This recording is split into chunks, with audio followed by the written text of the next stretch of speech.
Kita akan pantau situasi Jakarta jelang aksi demonstrasi 411 yang dikomandoi oleh Rizik Syihab. Rizik Syihab pun sudah mengeluarkan pernyataan secara resmi ya untuk aksi hari ini. Dan kita akan lihat polisi mengerahkan ribuan pasukan untuk aksi demonstrasi itu. Saya titip pesan, Pak, kalau ada provokator, tangkap aja, Pak. Tangkap aja.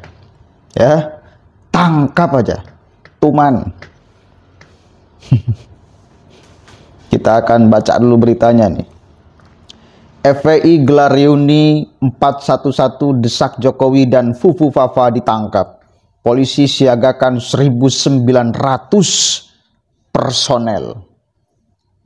Kepolisian mengerahkan ribuan personel gabungan untuk mengamankan kegiatan reuni 411 yang digelar pada siang hari ini, Senin 4 November 2024. Sejumlah organisasi masyarakat dalam Aliansi 411 termasuk Front Persaudaraan Islam atau FPI menuntut aparat untuk mengadili mantan Presiden Joko Widodo dan menangkap Fufu Fafa. Dalam rangka pengamanan aksi reuni 411 di Patung Kuda hari ini, kami melibatkan 1.904 personel gabungan, ucap Kepala Polres Jakarta Pusat.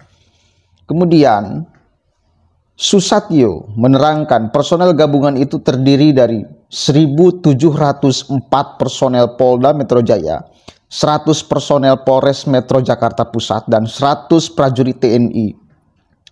Selain itu, pengamanan juga melibatkan anggota pemerintahan DKI Jakarta dan instansi terkait. Nantinya personel akan ditempatkan di sejumlah titik di sekitar Bundaran Patung Kuda Monas hingga di depan Istana Negara.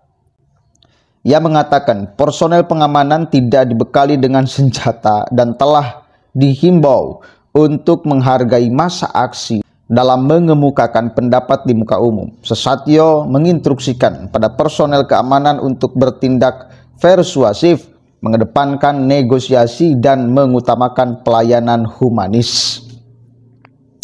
Ya, kalau memang masanya aksi berjalan dengan damai, ya, tanpa ada yang memprovokasi, tapi kan rawan sekali di kerumunan massa yang begitu banyak, di situasi demonstrasi itu rawan sekali ada yang memprovokasi. Maka saya yakin polisi pun akan jaga-jaga. Yang sudah pun seperti apa mereka kalau aksi demonstrasi, ya selalu ada provokatornya. Kalau tidak mau dikatakan bahwa itu adalah dari kelompoknya, penyusup itu ada, biasanya seperti itu.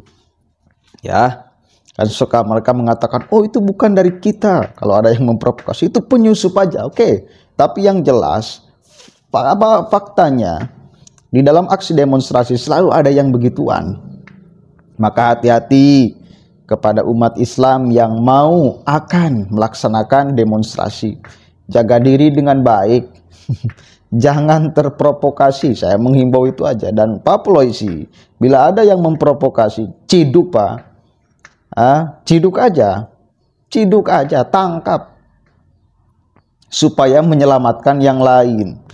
Misal yang aksi berapa ribu, misal kita akan lihat berapa orang yang ada aksi, provokatornya ada 10 orang, tangkap semuanya. Jangan sampai ini menjadi racun bagi semuanya, tersulut emosi lalu melakukan hal-hal yang brutal. Kan itu tujuan mengamankan yang memprovokasi itu untuk menyelamatkan yang lebih banyak. Jadi jangan kemudian juga salah tangkap, salah tanggap gitu loh. Begitu pula Kepala Koordinator Lapangan dan Orator, Susatyo berpesan agar orasi dilakukan dengan santun serta tidak memprovokasi massa. Nah, ini yang saya tidak percaya kalau tidak melakukan provokasi-provokasi yang mengucapkan berbicara dengan santun itu susah untuk kita kemudian prediksi akan seperti itu.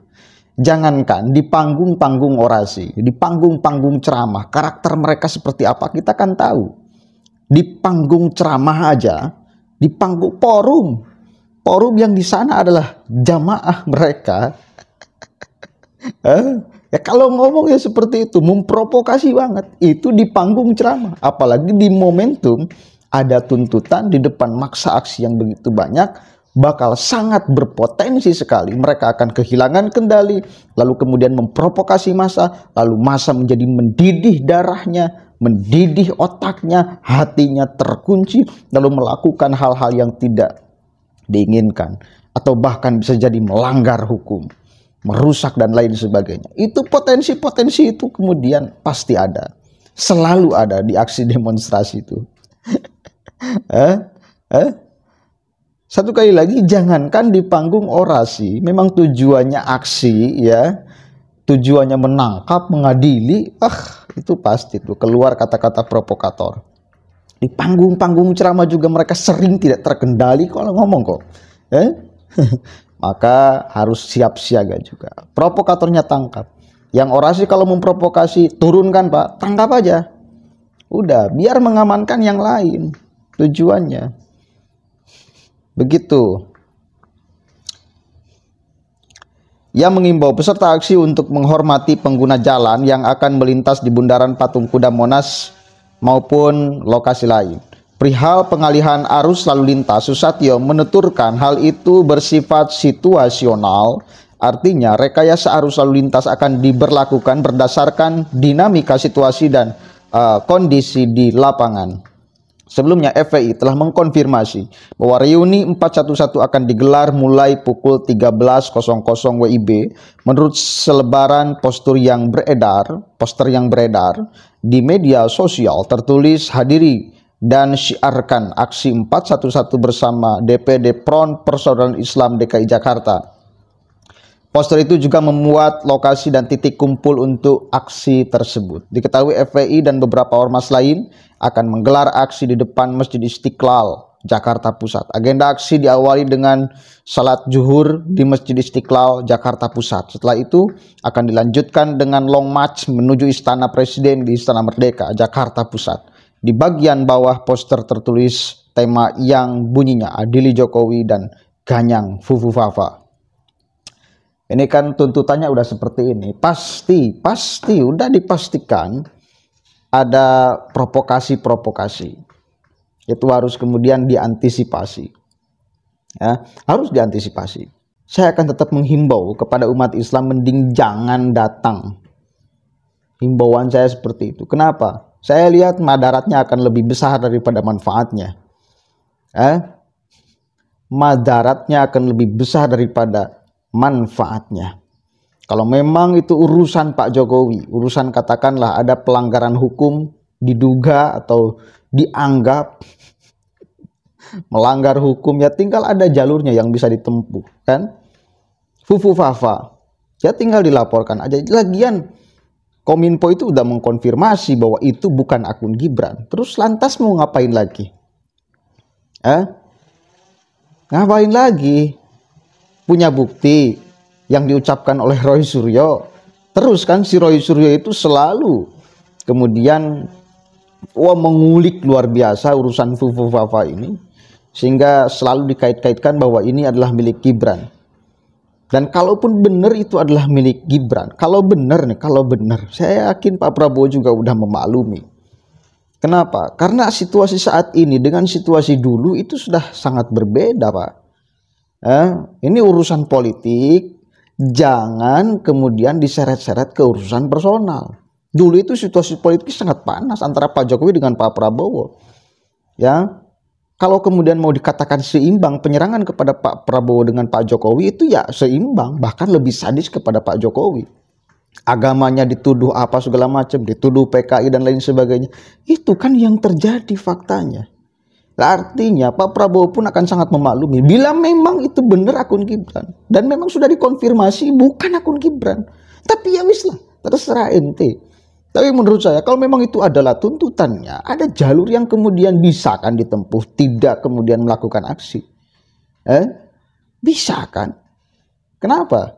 Tak mampu membuktikan, pengennya huru-hara di jalanan. Hati-hati, Pak Jokowi dengan Pak Prabowo beda. Pak Jokowi sipil, Prabowo militer. Saya ingatkan itu. Tentu punya manajemen kemudian mengatasi persoalan itu berbeda. Meskipun keberlanjutan Pak Prabowo, pasti ada watak-watak personal Pak Prabowo yang pada akhirnya akan keluar. Sipil dengan militer tetap berbeda.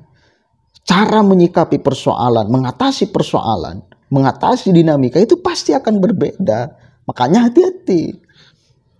Hati-hati. Saya mengingatkan itu aja.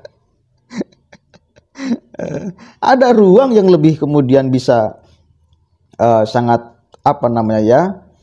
tujuannya dengan sangat positif tercapai bila memang kalian punya bukti yang kuat urusan Pak Jokowi dengan Fufu Fafa itu, daripada kemudian di jalanan mengganggu orang.